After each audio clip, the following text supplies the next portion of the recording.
when we started initially working on this story, we have set ourselves one question: why? How could one benefit from taking over a neighboring state? And answering it was not so easy. On the 22nd of February 2022, the Russian Federation, which has previously amassed more than 200,000 troops and hardware near Ukraine's border, launched a full-scale invasion of Ukraine. On the eve of the aggression, Putin publicly asserted Ukraine an artificially created state posing a threat to Russia and Russian-speaking population. A couple of days later, Russia announces start of a military campaign as a measure to secure the following: protection of Ukraine's Russian-speaking population, to denazify Ukraine, and the demilitarization of Ukraine. These are hard even to discuss.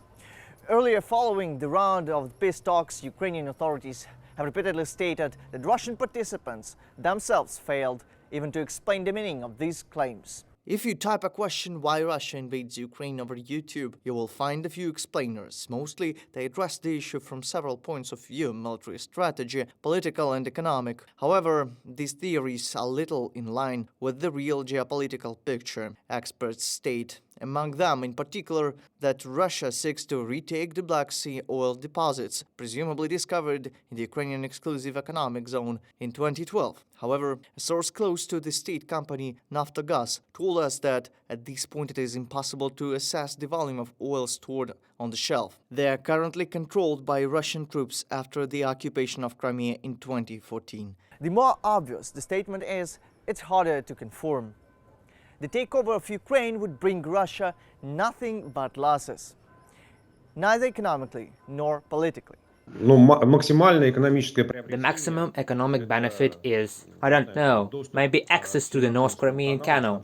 Apparently for Crimea this is critically important. When you say, well, look, there must be some economic goals, then look here, Russia annexed Crimea in 2014, and every year Russia spends about $5 billion to maintain that territory. So it's not an income, it's an expense. Putin doesn't play economics. The impact of sanctions on Russia's economy. Putin has a concept in his head again: Russia will cope with sanctions, that in the end, sanctions will only make them stronger. Again, it seems to me that this has to do with the fact that he doesn't get adequate information about what's going on in the economy, or he thinks that his geopolitical gains, confirmation of that very great power status, are worth the economic losses that Russia will surely someday experience.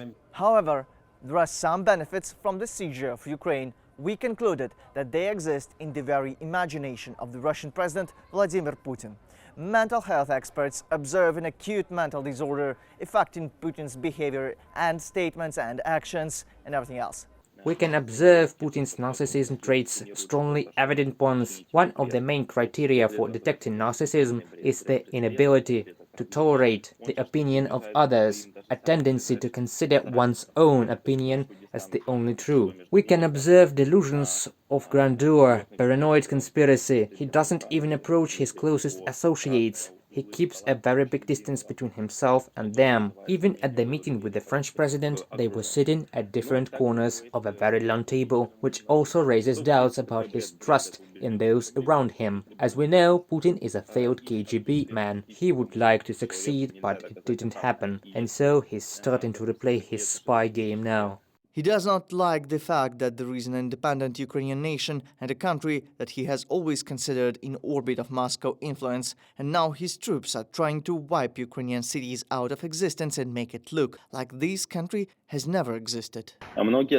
Many people call Putin a psychopath, but he is not. Psychopath is not a deserved compliment for this man. Psychopaths are cold, cynical, yet cruel, and they walk over corpses. He takes flattery for granted, and he takes people's criticism as condemnation, so there is no one around him who simply expresses their point of view and criticizes. He is easy to manipulate. All one needs is to tell him what Putin wants to hear, and he will do it. He is deceived by his generals. You could say that Putin has had this for a long time, because there have been many acts of this nature, attacks on other states under various pretexts of pseudo-rescue.